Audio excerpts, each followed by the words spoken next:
Having a big belly cuts your attractiveness in half. Don't complain if I have an affair. It's your fault after all.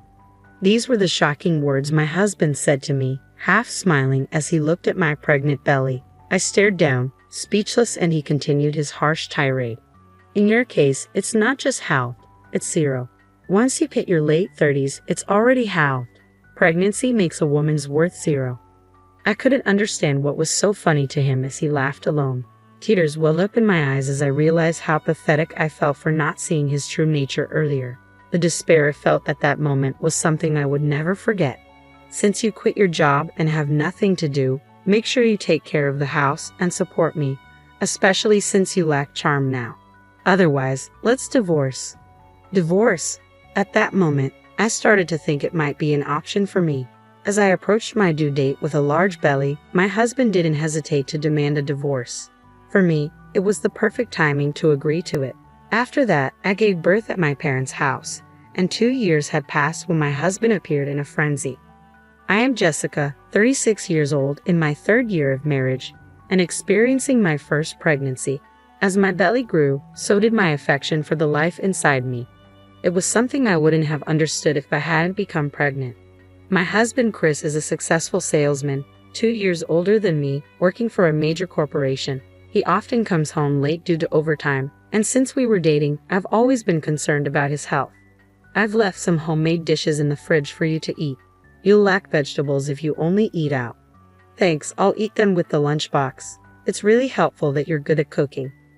Several times a week, I used to visit Chris's apartment when he was working overtime. Even when we couldn't meet, I was happy to connect with him over the phone. Later, I want you, Jessica, to always be by my side to support me. I believe that his proposal was a sincere expression of his feelings. He didn't say to protect me or make me happy, but to support him. In fact, Chris was hopelessly bad at household chores. He would send all iron-needing laundry to the cleaners, eat meals from stores or dine out, and hire a cleaning service twice a month. I was irresistibly drawn to the gap between Chris's public persona and his private self and wanted to support him. My perfectionist nature probably made me an excellent supporter. We met in a beginner's asset management course. My hobby is learning about how money works. It started when I was a student and had a term deposit that matured at the bank. They suggested I try a foreign currency deposit, and when it unexpectedly turned a profit, I found it fascinating. From there, I became interested in the mechanisms and methods of asset management, and learning about business and self-improvement related to money became my hobby. Jessica, you study about money, but you're not really interested in it, are you? What? True, I might not have realized it. It's fun to feel like I understand the world. You really are an odd one. Everyone else thought it was strange too. The course where I met Chris was small, so I became friends with all the participants. I still keep in touch with some of them. At the time, Chris's reason for participating was to make money more easily than now. He was well paid but always complained about being tired from overtime, which I understood. But looking back, Chris really just wanted to make money the easy way. Chris seemed to have tried various ways to increase money, but in the end, he gravitated towards what seemed the easiest. After getting married, I quit my job to become a full-time housewife. Doing household chores for Chris was enjoyable and fulfilling. However, the chores in our 2-person apartment were not too demanding. With time on my hands, I eventually decided to start a part-time job as a proofreader at a publishing company. If housework starts to slip, quit the job immediately. Despite what Chris said, I had no intention of neglecting household duties. The job was a great fit for me, and I really enjoyed it. Moreover, the publishing house dealt with business and practical books, which interested me. I was constantly excited. This job might be my true calling. I get to study and earn money too. A true calling? It's just proofreading text, right? You're exaggerating. Chris laughed it off, but this job led me to an opportunity that would change my life. Among the materials I proofread was a book on starting an internet business, which piqued my interest. Since Chris often came home late, I thought I could do it as a side business during those hours. The next day, I started working on my internet business with a book and my computer. Hey, this internet business seems interesting. I'm thinking of writing a blog about everything I've studied.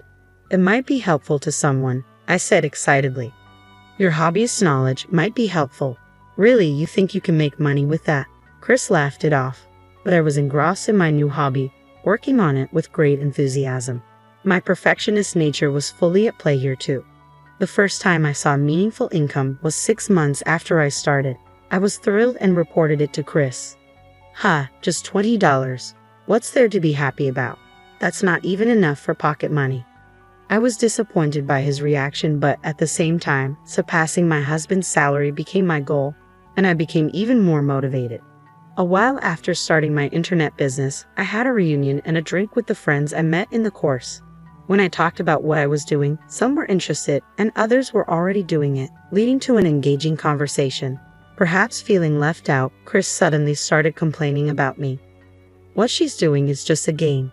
She's not interested in money. That's why she only made $20 in half a year." I was annoyed by his demeaning tone. After getting married, she stopped being a woman. She doesn't wear makeup at home, wears sweatpants, and ties her hair like an old lady. Sitting in front of the computer, she just looks like a nerd. "Chris, stop it. Are you drunk?" I interjected. I thought I was marrying a good housekeeper, but then I realized any wife would do housework. Living off my money and turning into an old lady, I feel deceived. He spoke in a joking manner, but I was deeply hurt. It seemed like all my efforts for Chris were meaningless. "Hey Chris, are you drunk? Jessica is still beautiful, everyone. Chris is getting a bit too drunk. Maybe it's time to wrap up, Mr. Hanson," the organizer said, noticing my teary eyes. I was so emotional that I couldn't sleep that night. From the next day, I started to dress up more even at home, but in hindsight, that might not have been a good thing. After marriage, Chris demanded more care from me and occasionally made sarcastic remarks or spoke harshly. I once tried to resist, saying, "Take care of yourself. It's your fault that I turned out like this, you know. Take responsibility and look after me to the end. After all, that's pretty much the only thing you're good for." I think I was also wrong to have indulged Chris's selfishness, but the relationship I'm in now, constantly wondering, why did I marry this man, is really painful. I found out I was pregnant in the 3rd year of our marriage. We were growing apart, but our marriage wasn't completely void of intimacy. It had been a while since I had eagerly awaited Chris's return. When I told him about the pregnancy with a smile, he clearly showed his displeasure. "Ha, who said you could get pregnant?" His furrowed brow was unmistakably one of discomfort. "You married me to take care of me, right? Who's going to take care of me when the child is born?" I had hoped that having a child might help us rebuild a happy family despite our differences. It was a real shock to realize he had been thinking of me as just a housemate or servant all this time. "I didn't want a child yet. Sorry, but you'll have to abort this time." I was momentarily breathless at his unbelievable words. I had always had irregular periods and knew I had a less fertile constitution. There was no guarantee I could get pregnant again. "Please let me have this child. I won't trouble you, Chris," I pleaded desperately. This might be my only chance to get pregnant. My heart was racing, making it hard to breathe. "It's a nuisance that you're pregnant. Here's the deal. If you use pregnancy as an excuse to slack off at home, then you'll either have an abortion or we'll divorce. After the birth, you're taking 100% care of the kid. It's your choice to have it after all." Despite his harsh words, I was relieved to have his permission. But could I really take care of a baby and support Chris at the same time? I was full of anxiety, yet I couldn't let go of the hope that seeing our child might change him. With the pregnancy, I quit my part-time job and put more effort into my internet business. I had been running it for over 2 years and had a stable income from the first blog I started. I had recently come close to reaching my goal of earning as much as my husband's salary. Since that drinking party, Chris had been averse to hearing about my work. "Don't ever talk about that in front of me again. It irritates me." Perhaps he despised people who could make easy money even though he wished for it. In the end, I never had the chance to discuss my current situation with him, nor did he show any interest in hearing about it. Keeping it to myself led to a good outcome later, but at that time, I was left feeling isolated and anxious. I was frustrated not being able to share my joy. By the 5th month of pregnancy, my belly had visibly grown. One weekend morning, while drinking coffee, Chris looked at my belly and said something shocking with a half smile. "A growing belly hides your attractiveness. Don't complain if I have an affair. It's your fault for getting pregnant." Hearing my beloved husband declare infidelity because of my pregnancy hurt me deeply. Chris continued to twist the knife. In your case, it's not just halved, it's zero. Your value as a woman halves the moment you hit your late 30s. Pregnancy makes it zero." I couldn't understand what was so funny to him, that he couldn't rejoice in the new life inside me, and instead ridiculed my changing body. My despair deepened, still holding out hope for him. Since you quit your job and have nothing to do, make sure you take care of the house and support me, especially since you lack charm now. Otherwise, let's divorce. Divorce? This must be Chris's true nature. I felt so pathetic for not realizing it before we got married. Divorce started to seem like a real possibility. Having quit my part-time job to focus on my internet business, I now easily earned more than Chris's salary. I could live comfortably even if we divorced. After his laughter, as Chris was getting ready to go out, I asked him where he was going. I don't need to tell you, do I? Maybe I'm going to see my mistress. Chris left the house laughing cheerfully. It wasn't a maybe, he was definitely going to meet his mistress. I had known about it for a while, thanks to a friend. You were at the theme park the other day, right? I wanted to say hi, but it was so crowded. I only saw Chris's face, but the woman with him was wearing a white dress, right? You two still seem so close after marriage. I'm envious. Remembering that conversation still pains me. Despite resenting Chris for causing me so much suffering, my heart still aches. I still have feelings for him, but it was time to put an end to them. I decided to hire a private investigator. Depending on the results, I was ready to cut off my feelings for Chris completely. As I approached my due date, Chris, without hesitation, demanded a divorce just as I was about to give birth. If this had been the old me, I would have probably broken down in tears, fearing the future. But now, things were different. I secretly smiled, knowing it was the perfect timing for me too. Divorce me. My girlfriend is pregnant. I want to remarry her and be a father to the child in her belly. You should remarry the father of your child too. Ha! What are you talking about? I asked, bewildered. That's Mr. Hansen's child, right? No wonder you were defending him at the party. I have proof. Chris took out a voice recorder. When he pressed play, a phone conversation between me and Mr. Hansen played. He must have hidden it in the living room. Mr. Hansen, yes, that's right. I'm not sure what will happen after the birth. Yes, I'd like to meet. Could you keep it a secret from Chris for now? What's this secret meeting with Mr. Hansen about? I never heard about you meeting him personally, Chris demanded.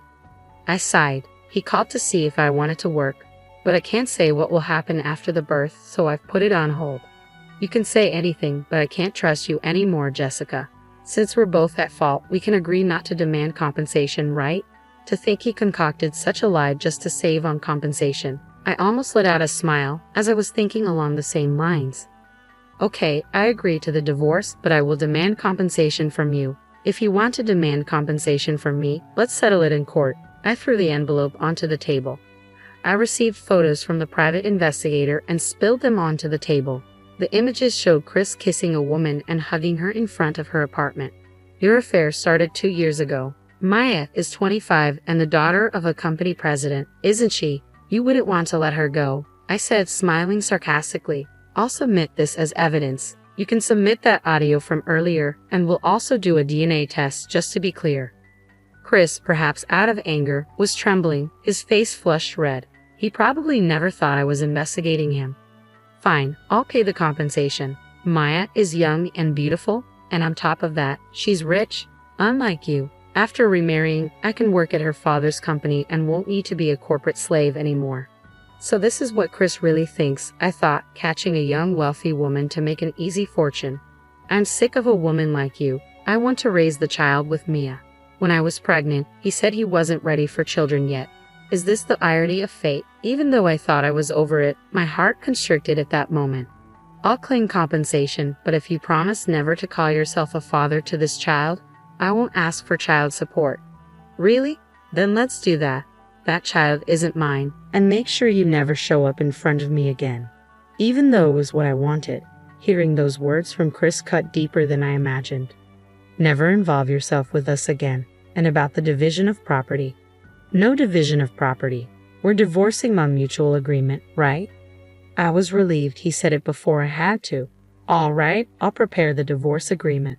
It's for the best for both of us, isn't it? Yes, no, let's make it an official document.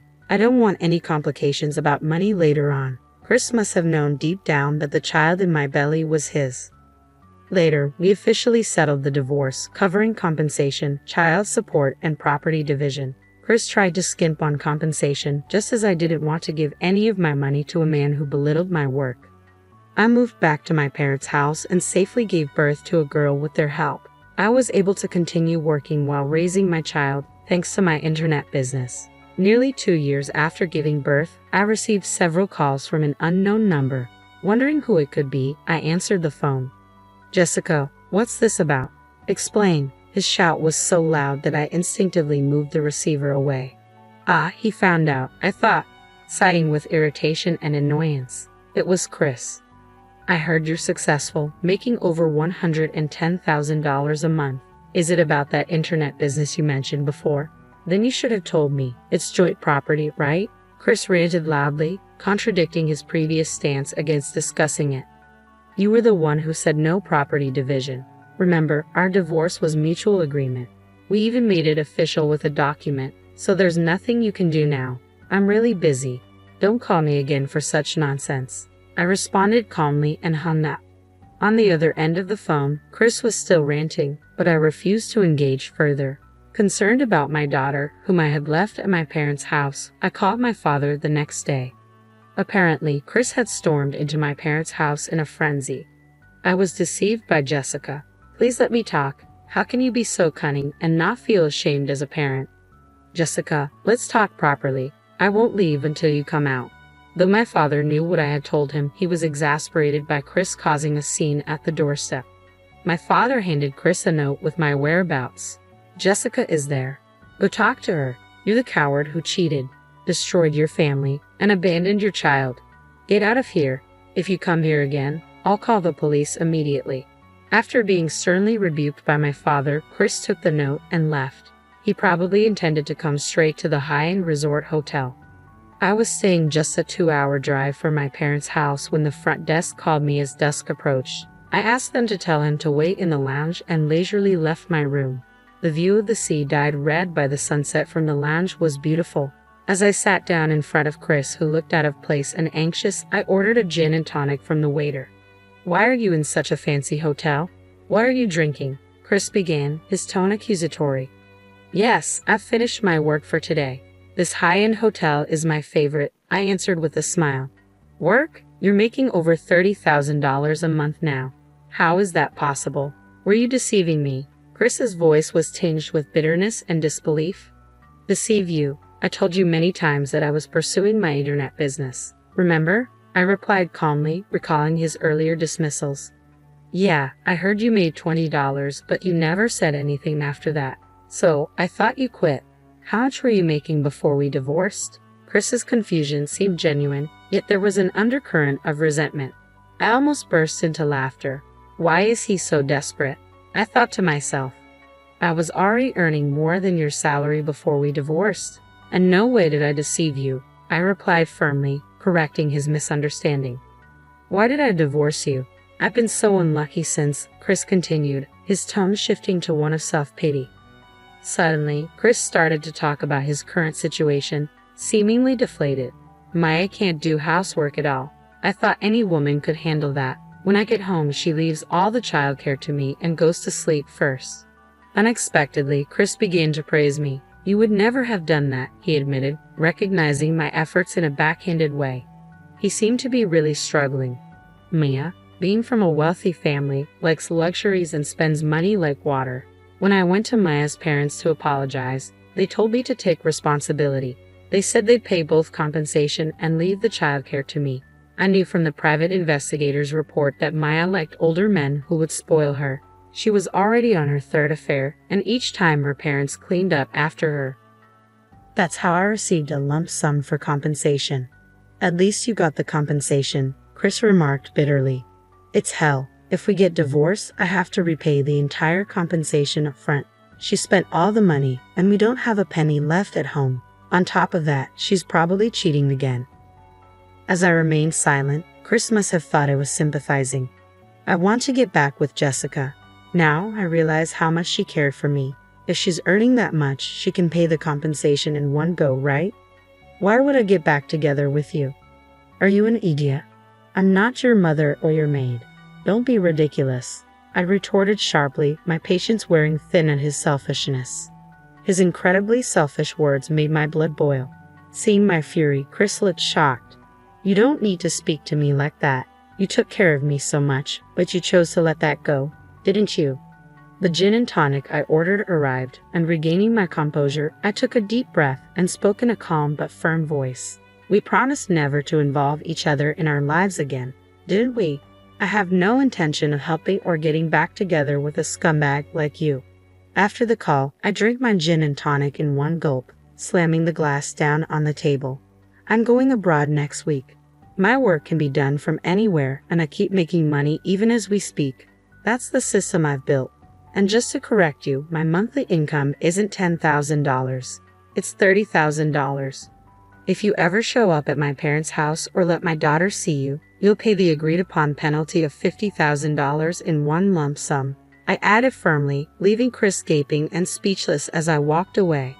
The divorce agreement stipulated that if Chris showed his face to our daughter or if she went to see him, we'd each pay a $50,000 penalty. This would surely be the last time I ever saw Chris. Finally, I felt completely relieved. Chris continued his marriage with Mia, but it wasn't the life he had dreamed of. He was burdened with caring for Mia's troublesome daughter by her parents. Unable to change jobs from his overworking company, he looked worn out from balancing work and childcare every day. Despite everything, I hoped he would learn the difficulty and joy of caring for someone through parenting. Mia was reportedly involved in another affair and being sued for compensation by the wife of her partner. But it was unclear if Chris had the ability to pay. Perhaps Chris would decide to divorce for the sake of the child. As for me, my work was thriving, and I was being invited to give lectures in various places. It felt great to help others with what I had learned and practiced. It all started when Mr. Hansen invited me to speak about my approach to work at a study session he was organizing. It was the same discussion we had during the bugged phone call. I still maintained a good business relationship with him. My daughter was growing up fast, turning into a wonderful child, much to my pride as a parent. Despite the hardships, I learned a lot from my marriage with Chris. If I wanted my daughter to grow well, I knew not to be overly protective. I planned to continue watching her grow, respecting her independence.